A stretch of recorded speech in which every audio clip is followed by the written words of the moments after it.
Thank you, Toastmaster, fellow Toastmasters. Good evening. When I was a girl, I was a smart but a difficult child and student. I asked a lot of questions and I was quick to debate and defend my ideas and my thoughts. I soon learned that this annoyed a lot of adults in my life. I was dismissed, scolded, reprimanded.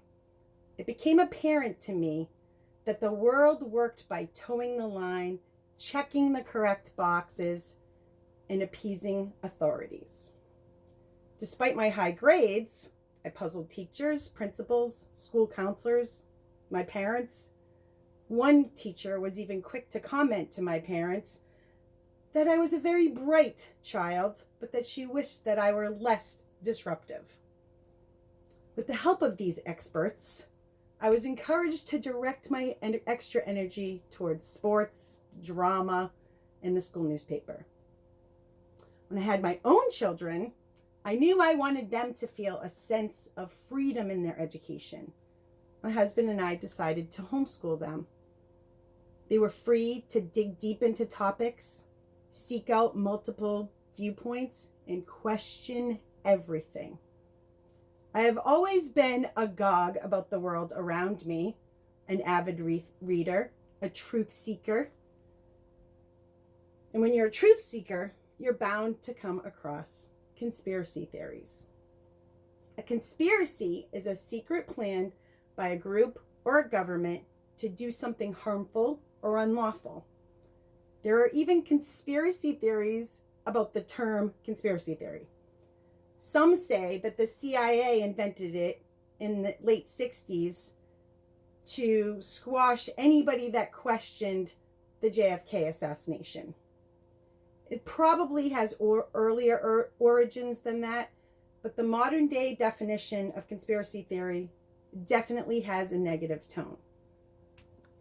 One large factor in my decision to homeschool was discovering John Taylor Gatto. He was New York City's Teacher of the Year in 1989, 1990, and 1991. Also in 1991, he was named the New York State Teacher of the Year.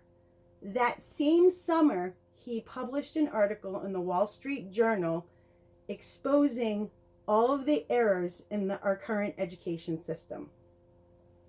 The article concluded with his words saying, "I can't teach this way any longer." He went on to write several books, my favorites being Dumbing Us Down, The Hidden Curriculum of Compulsory Schooling, and the other one, The Underground History of American Education. Another influential book was AA 1025, Memoirs of a Communist Infiltration into the Church. The name speaks for itself, but it did encourage me to return to my faith. I figured I would seek out good, holy priests, and I would know them by studying theology, reading the Bible, and knowing the real teachings of the church. Things are sometimes not what they appear to be. Good versus evil. This speech is not intended to tell you which is which, but for you to begin and question and research on your own. Now, when it comes to conspiracy theories, I cannot say that I go down all the rabbit holes, but I do find many fascinating, especially historical ones that have been proven to be true. One example would be the Tuskegee experiment. In 1932, a group of African American men were recruited by the guise of free health care. These men had syphilis, unfortunately, and were promised free treatment. No treatment was ever intended to be given to them.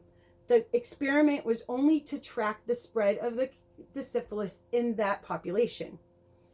In 1947, a few of the doctors that came forward claiming that this was unethical, considering that there actually were cures by that time.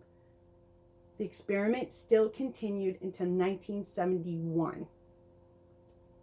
Unfortunately, by that time, they stopped it, but 128 participants had died, and the disease had spread to 40 spouses and 20 of their children.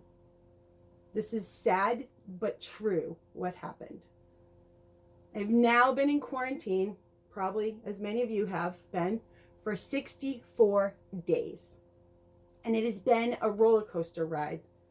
Early in the shutdown, I questioned the numbers and I wondered the real reason behind economically destroying our country. The phrases social distancing, flattening the curve, the new normal seem much more like slogans to me. They also sounded very familiar to an old slogan, for your safety. My religious friends believe that this is end times, a punishment for our sins, perhaps. Others believe it is biowarfare or depopulation measures. It may even be Bill Gates trying to microchip and control all of us. Another group believes that it is a covert operation to bring down an elite sex trafficking ring, and that JFK Jr. faked his own death, and he's working secretly with Trump to drain the swamp and avenge his father's death. I actually kind of like that one. I find myself on a scale of believing from none of them to a little bit of them to many of these different parts of these theories.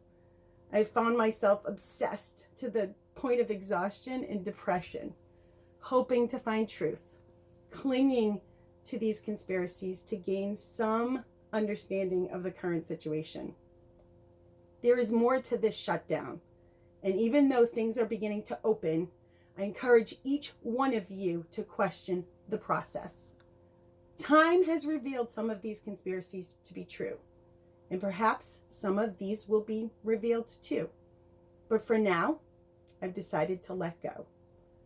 I will take a deep breath, I will pray, and I will cling to faith, hope, and love, because these I know to be the ultimate truth.